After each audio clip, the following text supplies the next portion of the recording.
So good day, friends. This is Dr. Bob Hamilton, and you have tuned in today to the Hamilton Review, where kids and culture collide. So before we start, I want to say thank you. Thank you for tuning in today. It means a lot to me and also my guest, because I know that you're busy people. I know that you're living life, doing all the things that we do as human beings, trying to get your kids and grandkids here and there, cook meals, all the things that people do. And the fact that you've tuned in today means a lot to me. So if you like what you hear, we do ask that you share it with friends and family. We're building an audience, and I'm asking that not from on my own accord, but because those individuals who I bring to you on a weekly basis are interesting, phenomenal, accomplished people who are doing things which are really, really important. And today is no exception. Today, we're going to be talking about a really tough issue, as a matter of fact. And my subtitle of my show, as you all know, is Where Kids and Culture Collide. Today, we're going to be talking about a documentary. We're going to be talking about with the producer who made this documentary. It's called Vulnerable Innocence, and it has to do with childhood trafficking and is a very, very critical issue today in today's world. So it's with great pleasure that I welcome to the show Dr. Charlene Doak-Gebauer. She is an award-winning producer, and she has made this movie, Vulnerable Innocence. We're going to talk about that in great detail. She's also a computer science specialist in education. So, Dr. Charlene Doak-Gebauer, thank you for coming on the Hamilton Review today. Oh, thank you for having me. My pleasure. Such a pleasure. She's calling down from near Toronto, so she's up in Canada. So it's wonderful. The amazing power of Zoom in our world today. We can talk to people all over the world. This is amazing. So before we get to your movie, your documentary, before we get to anything, I like to have my guests talk about themselves, introduce themselves to our listeners. So I'm going to turn the microphone over to you, Dr. Charlene, and tell us a little bit about where you're from, your background, and why you're doing what you're doing. Well, I am from Canada, and I am a high school teacher. I had a terrible car accident at one point and had to quit teaching. And I had a family member, my twin sister's daughter at the age of 4, was used for child pornography by neighbors, actually. She would go playing with the kids in that house and then be used for producing child pornography. And my family's never been the same since. And what made it even worse was that when she turned 22, the same girl was killed by a drunk driver. And I have always tried to turn a negative into a positive. And I thought, what on earth can I do under these circumstances to help my twin sister and my family? And I sat down and I thought, wonder about my computer science background and this crime. And I started investigating and researching the crime and was just horrified at the proliferation of it and how little people knew about it and how little people wanted to know about it. So I started thinking that I would start a charity in her memory, which I did. It's called Internet First, and we raise funds for victims of Internet Child Exploitation. And then I started reflecting on my own experience in high school when I was 15, and I was sexually assaulted by a teacher on a field trip. And no one knows what that's like until they experience it. I mean, it's not something I talk about because you may as well talk to a brick wall if people have never experienced it. But I knew what my niece had gone through in many ways. I also discovered child pornography on a computer that I was re-imaging as a computer network administrator. And one of the pictures, I was terrified it was my niece. In fact, I still, to this day, believe it was. And this all brought me towards a strong conviction to protecting children online. And it's all about online child protection. Sex trafficking is a part of that because children are sex trafficked and it's begun online these days. But what we're experiencing now online for our children is horrendous. I've developed a theory of digital supervision for online child protection, and I'm now completing my third book on digital sex trafficking, which is totally different than in person. So this is a very troubling issue. When I hear about this stuff, I sometimes, I guess I'm naive. I don't really understand the depth of it and the how widespread it is. I mean, certainly in the world we live in today, we all know that computers are extremely powerful and they have made things that heretofore were not available to everybody on the street. Now they're available to not only everybody on the street, but also to younger people, children, and adolescents in particular. How prevalent is we're talking about child pornography right now? How prevalent is child pornography?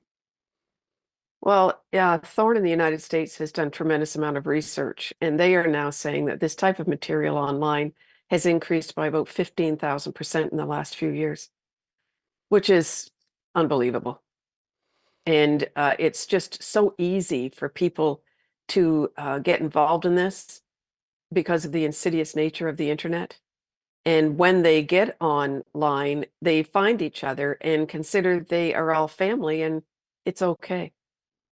Well, are these is this happening? I mean, are the films or the videos or whatever they're showing online, are these where are they being made? Are they being made in different countries in the world, all over the world? Is there a headquarters, or how is it all happening in people's garages? I mean, I don't quite understand where all this is, this proliferation, and where the content is coming from. It's all of the above. It's worldwide. I speak with police officers on a regular basis, and it's in everybody's backyard because unfortunately, someone can sit in a corner of a room and exchange these videos through the dark web, and it is universal. And unfortunately, there are people creating videos with the economy that is so bad worldwide. This is going to get even worse because some parents are actually using their own children for this type of material for their income. And people buy this. Yes, And it's terrible how some people lust for this or their curiosity. But I talked to a criminal lawyer who defended child pornographers, and he said it always starts with an addiction to porn, and then they get into child pornography, and they get curious, and then they go, "Oh, gee, I'm so sorry, I shouldn't have done that." Well, every time you look at it, you're victimizing the children that are in the videos, and then you get to the people that create the videos with the children. It's horrendous. so when I think about this, and I will tell you, I have never seen childhood porn. I have never sought it out, and it isn't something I'm only imagining. And I have to say that this even the imagination of the is turns my stomach. Yeah. But when you have this and you're trying, there are laws against this, correct? Yes. And there are laws, I think, universal laws, probably international. Is that true, or is it only in the U.S. or the Western world? Is child pornography outlawed everywhere? Pretty much it is. It's a universal law, and children in most countries are defined as anyone under the age of 18, unless it's in countries that allow child brides, and then they consider they're a child until they're married, and that could be at the age of 12. Are there a lot of countries in the world where getting married at 12 is happening? There are a few, yes. Okay, amazing. Yeah. So going, looking at this and going from the perspective of enforcement, we have laws in the books. This is wrong. How do you begin to enforce these laws? Well, laws are only good until people are caught. And a lot of people want age verification online so that children won't see pornography. That's for paid pornography sites. There are over 250,000 pornography sites online. And trying to control this is very difficult. It's like looking for a needle in a haystack because of the dark web, because the dark web provides anonymity of the IP address, the Internet Protocol address, so that when someone goes on the dark web, every computer, every device has a separate number like a cell phone. And that number is actually blocked when they go on the dark web, which makes it difficult. Now, police can find them. It used to be that they would do it through a peer-to-peer network. They would get on their computer, go up on the internet, and then they would communicate up here, which is an easier way to detect this type of material. But on the dark web, it's more difficult. So even peer to peer, even if they went and they made contact, if like a spy, I guess you would say, or an undercover agent was trying to identify these people, is hard to find. Is that what you're saying? It's a little easier on peer-to-peer because the IP address isn't blocked. So that someone like my computer has a specific IP address. And if I did something like that, then someone could find me through my internet service provider. The police would be investigating that through their computer forensics and then try to find someone. But in the dark web, they still can, but it's far more difficult because of the anonymity. So are there people dedicated to trying to track this down, or and definitely track down those who are producing the content? Yes. In the film Vulnerable Innocence, we have a police officer that describes how police investigate child pornography cases. And they try to find the child. They try to find something in the background, an accent of someone that's in the film, things like that. Now, what's going to make that very difficult and is making it difficult is artificial intelligence, because they are taking pictures from children on social media and deep faking them into child pornography videos so that the people that watch this stuff can see different children in the videos, which is sick. So they're basically trying to so AI and you this is something that you have really delved into in a very deep way Mhm. is the advent of AI, which is now, I would say, in the last, I mean, listen, we've been talking about AI not too long. We've only been a couple of years, Mhm. really, but you saw this coming a while ago. Tell us about how AI is infiltrating this world and the real threat that AI has to proliferation of childhood pornography. Well, so many people, parents included, are showing pictures of their children face on. And those pictures can be used for deep fakes into child pornography videos or just pornography videos. And there are students in high schools that are starting to do this, that they may have even AI software downloaded on their cell phones, and they will take pictures of their friends in social media and put them into pornography. It's happened in the United States, it's happened in Canada, England, Australia, it's happening everywhere. And just to let people know that in June 2023, less than a year ago, they could, people, the technology specialists at the IWF in the UK could detect deep fake videos, AI generated videos in June 2023. In December 2023, they now confess they can't tell the difference. Well, So that if we have pictures that we are picture bombing social media of our children, we are as guilty as our children in sharing our pictures. so what you're saying is that when you put your child's image on the internet, in whatever, like Facebook you're talking about, or any kind of, Any social media, Facebook, Instagram, anywhere. okay, so those can be taken and utilized however they want to. Yes, using artificial intelligence. And there is so much software out there for AI that it's not difficult for people to do. And there has been a child predator handbook on the dark web, and they now have an AI predator handbook on the dark web, teaching predators how to do this in a sophisticated way so that people won't know it's AI. Well, so that's the future. Is this the future? Is AI is going to be going to be ruling. I mean, this is very, very troubling. And the fact that an image of your child or someone, an innocent victim. I mean, I know that these things have happened in high schools. That kids have been prosecuted about this, that when they're Right. basically cyberbullying is what they call it, of course, Mhm. and has been very, very shameful for young girls, for example, to have their picture, paired with in a pornographic way. And I know that has happened in high schools, and the kids have been caught, right? Yes. And you're saying now that with the newer technology that this can be done, and they can't get caught. Well, they might get caught. It depends. Like in a high school, you're going to have children upset and they will report it, which is usually what's happening. So that if they're doing this, now you see the thing that's a problem is that the criminal codes haven't caught up with AI yet. So if it's AI generated, are they going to be charged with producing and distributing child pornography if it's not their body? So these are things that the police have to determine, does it come under the definition of child pornography? And if it does, then these children can be charged.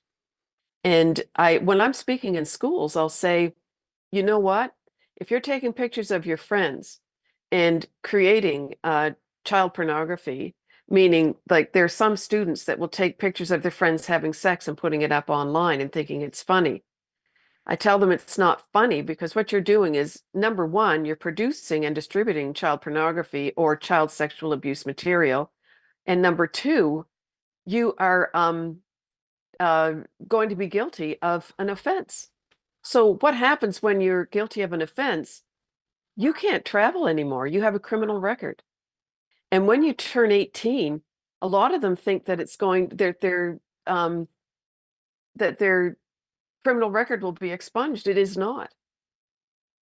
So these are things that these children, and what happens as well is that parents are paying for the cell phones that are producing this child pornography or child sexual abuse material. The parents have a liability because they own the device. They are paying for the data plan. And parents, when they start realizing that they can be guilty of being an accessory to this, they start getting worried. Yeah, And so they should be. yeah. We actually saw a parents that a completely different issue, but this is kind of a current issue is that the parents of one of some high school shooting, they're now going to jail. You Yeah. saw that, Yes, I did. I think that is appropriate because they basically did not discipline that kid or rein that kid in. They really knew that there was some bad things going on with that young man. So let's stop for a second. I want to get into your documentary, which is a little over an hour in length. Is called Vulnerable Innocence. Tell us about why you made the documentary and the essence. What is the statements you're making in this film? I made the documentary at the suggestion of my family, and I'd never made a film before in my life. And this is where the internet came into play, a positive side. I studied everything online, the filming, the copyrights, everything, and legalities. And I have spoken in different countries around the world. And I asked people that I had targeted that I knew would have a strength and a specialty for child protection. Would you like to be in my film? And they all said yes. And there are about 30 people who volunteered their time and expertise for this film for the sake of the safety of children.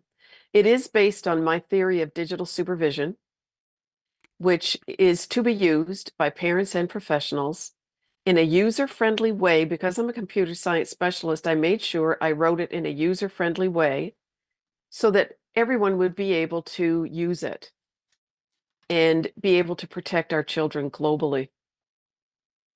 So tell us about digital supervision. Digital supervision comes in three parts. And the first part is awareness. And when I was developing it, I thought if I divide it into parts, it would be more understandable. The awareness factor is huge. What is the reality of what is going on online with our children? And when people start hearing this, they They can't believe the extent of it. I just presented last night to a very large group of people, and you could hear a pin drop when the film is played. And afterwards, they said we'll have a break. No one wanted the break, and that's because of the effect of the film. The second part of digital supervision is method. How can I supervise my children directly on devices in a user-friendly way? And I've made it very user-friendly. And then the third part is hope. We can do this, but we also have to. Yeah. But we can do it. That is something that I sometimes when I have these conversations, and definitely, with other people and now with you as well, I kind of feel like, is there hope? And you're saying there is hope. You mentioned a term which I think is a great word. It's called sharenting. Can you define that word for us? The definition is what I was describing earlier, that parents are sharing way too much about their children online. Now, I'll give you an example to emphasize it. Let's say a parent has shared a picture of their child face on and a number of posts and say, oh, we've had a great family gathering. We went to grandma's house for her birthday, blah, blah, blah. And a predator finds it. And a predator can be a friend on Facebook. And with the economic climate the way it is, it could be a family member. And they say, oh, well, I have facial recognition software. I'm going to find their kid on social media. So they search for their child on social media. And then they start saying, you know what? I'm a friend of your mother's. And she said you went to your grandma's house for dinner the other day for her birthday. How did that go? And then the conversation goes on. And then they say, how would you like to send me a nude? Or how would you like to meet me somewhere? And NCMEC in the United States has done a study and said it takes less than 30 minutes for a child to produce a nude or to go somewhere or to do something they should not do online. Main reason being parents are not supervising their kids. Are you saying that it's hard to believe that kids will send nude pictures of themselves to other people that they don't even know? Oh, yes. Oh, yes. And that is a dramatization in the film. It's so easy. And one of the first questions a predator is going to ask, because I wrote the script, are you alone a lot? Where are your parents? My name is Sky, short for Skylar. What's yours? Anything that will groom them very quickly into believing they can trust them. And in the film, this is exemplified greatly with some really good actors. Wow. Okay. I guess that maybe I'm just of a different generation. If anyone ever asked me to send a picture of myself without clothes, I don't think I would ever have even considered that as a possibility. Is this something that is I guess, has this been normalized? It has a lot with these kids. And I've had consultants from high schools that will tell me, we have so many nudes on our phones, parents never check them. Nobody knows. We just take pictures of ourselves. And the problem with the internet is that it is objectifying humanity, is what I call it. We are objects now. Humanity is defined by compassion, love, caring. And when you have children going and pulling the pants down of an autistic kid and filming them with their cell phones and everyone laughing and mocking them, or children being brutalized by other kids and being filmed, nobody calling 911, just saying, oh, I'm going to put this up on the internet. It's going to be funny. It's objectifying humanity. And what Dr. Rose Dyson has emphasized in the film is that with the first-person shooter video games, which is just one aspect of the internet, these children are gaining points for blowing the heads off other players. And they're being taught that killing is fun. They're being taught that cruelty is fun. We need to wake up and realize there's a problem with this. Look at society now. No, I'm watching society, and this is what this podcast is all about, is trying to kind of claw back, if you will, what is happening in the culture. And this is something that I listen, I lose sleep about these issues.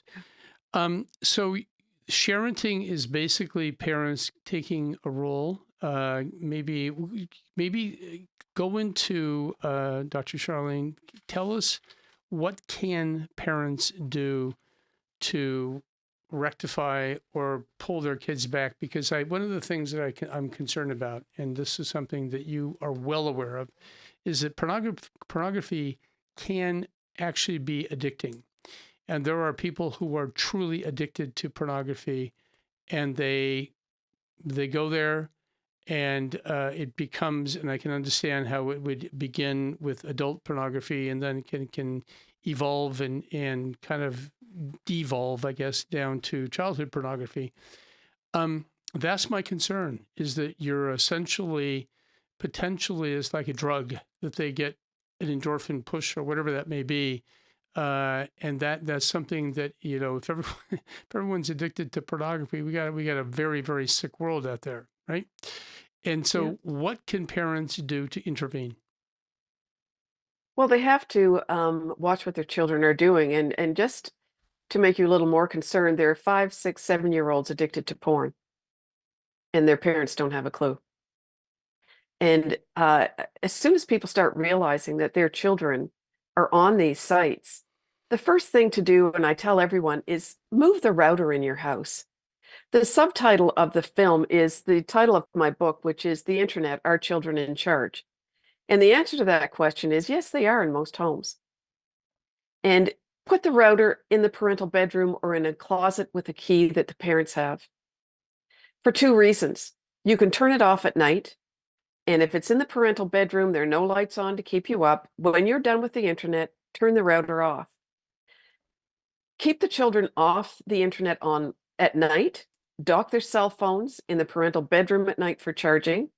But when you do that, the biggest thing you're telling your children is that you're in charge of the internet, not the kids. And too often they have the router in a common place of the home. The children have full access to it. They have full access to the key to the router, which is the password, which is a huge mistake. The children should not have the key to the router, and nor should they feel that they are in charge and setting up the router for the parents to use. These devices are user-friendly. And what I tell everyone is that your children are not geniuses because they can operate a cell phone or a gaming system. They're not. It's user-friendly. And it is important for us to realize that we can do this as much as our children do. We just have to play around with it. And when I hear parents say, my kid knows more than I do, that's a red flag. Yeah. Because why are you giving your children instruments that they know more about it than you do? You shouldn't be giving it to your children until you know more than they do. Yeah. Yeah, very, very good advice. And I think that is kind of where it begins. It begins with parents taking a role, taking an interest, and really knowing what is going on.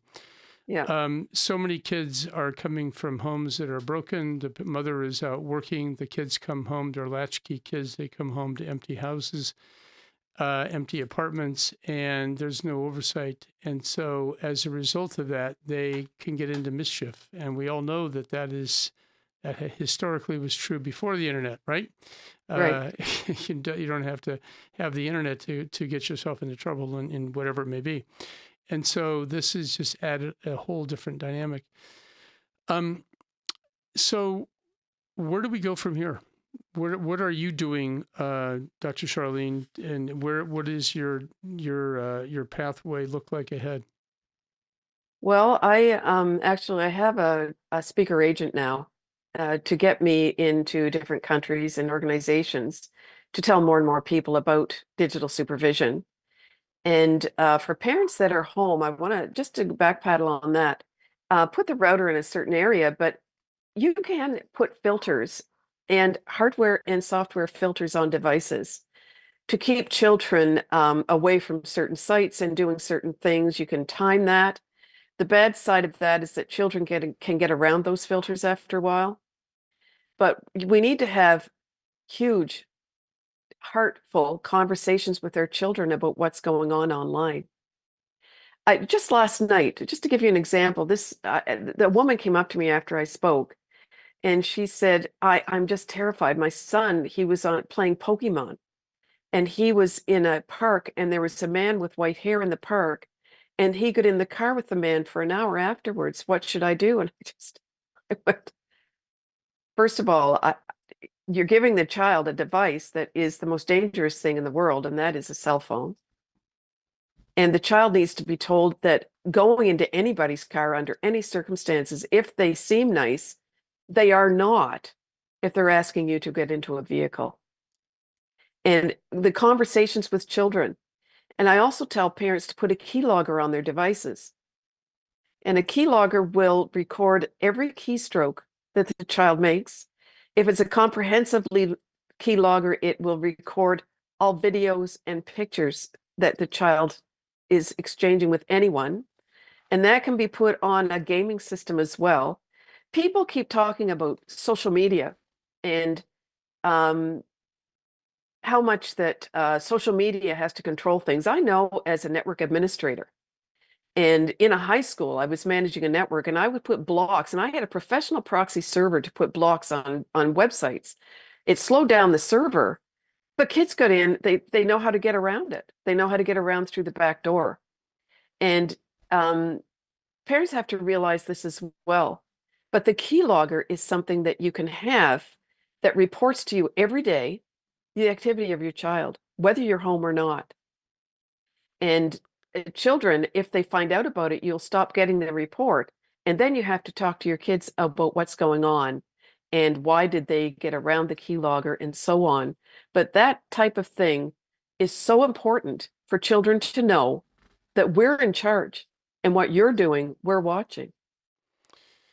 I think about a lot, like a lot of the educational systems. The LA Unified School District gave all the kids a tablet. Are you aware of that? I very much, yeah. Yeah. And I don't know if they put any kind of blocks on whatever they can do. I think that a lot of kids in class are supposed to be learning from a tablet, and you can learn from tablets, I suppose. But I think that also opened up another whole world, and I'm concerned, and you can speak to this, that some of these tablets that the kids are getting are being used for, these are kids who maybe would not have a tablet. They're being used to getting in all sorts of mischief. Is that your observation? Yes. As a network administrator, we put an image on a machine. And the image is supposed to be part of the deep web where you would have a strict login to get on, and you would only be on the board server. And with the Google Chrome, like the Chrome and that sort of thing, and the iPads, they would put an image from the school board on that. But unfortunately, kids, when they get on the internet, they can get into all sorts of things, and there's a liability. What the best way, if you're going to have it in a classroom, is to have the computer screens outlining the entire room so that the teacher, and if it's a teacher that is responsible, will be walking around and observing everything a kid is doing. You get an iPad, like this is my cell phone, you get an iPad, and trying to police that in a classroom is next to impossible because it's so small. Yeah. So, no, I don't believe in they're cheaper to put in a school. It's important to have some sort of connection, but there are some teachers, for their own liability, are now asking students to write out reports and taking them to libraries to research so that they don't have the liability in a classroom with the computer use. It's a good idea in my mind, because I think that, yes, the world is, computerized more and more and more, but I think that, this is an age where they're so vulnerable to so much. Yes. Well, listen, I'm watching our time, and I just want to say thank you, Charlene, for Dr. Charlene, for coming on this show. How do people find you? If they go to cdoak-gebauer.com. Can you spell that out? CDOAK hyphen GEBAUER.com.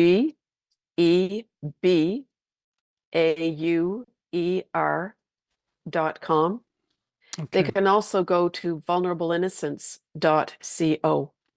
Okay. So that is where you can find her film. And 74 Hours, excellent film. Please check it out, friends. This is something that we need to know about. And I do think that a take-home point is a keylogger.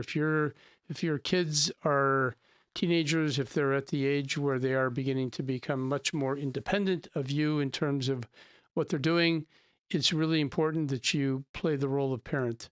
And if we don't, well, there are ramifications of that. And I like this term, sharenting. It's a good word.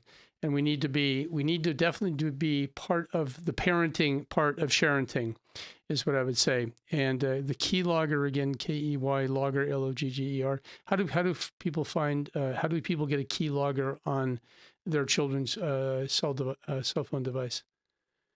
You have to have the cell phone, and you just download it onto the device. There are a number of keyloggers online, and I've had a number of people tell me, well, isn't that like spying on my children? And I said, well, are you driving them to sports? Are you driving them to school? There's no difference. This isn't the diary and an end table of a bedroom. This is the internet. Yeah. And we have to start taking on our responsibilities. Yep. It's a very, very different thing. Believe me, when you're reading the diary, that's one thing. When you're actually allowing them to go, who knows where, that is a whole different thing. So that is a key word here, friends. Keylogger. Key word is keylogger. Okay, so we're gonna finish it off here. I want to say, Dr.